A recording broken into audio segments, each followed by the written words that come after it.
На сегодняшний день уже собрано 102,5 миллиона рублей. Мы разговаривали с компанией, но они нам пока на словах сказали, что окончательная сумма 160 миллионов. Но пока официальных документов у нас нет.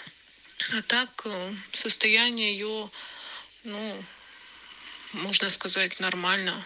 Да, она становится слабее, но, слава богу, еще сама хоть как-то может сидеть, может дышать, может кушать. Это самое главное. Да, у нас времени остается очень мало. Мы очень надеемся, что все-таки это чудо свершится. Тем более столько людей нас поддерживают. И большое им за это спасибо.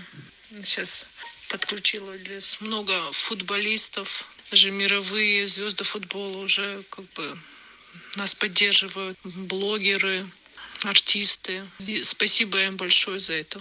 Мы верим, мы очень верим в это чудо.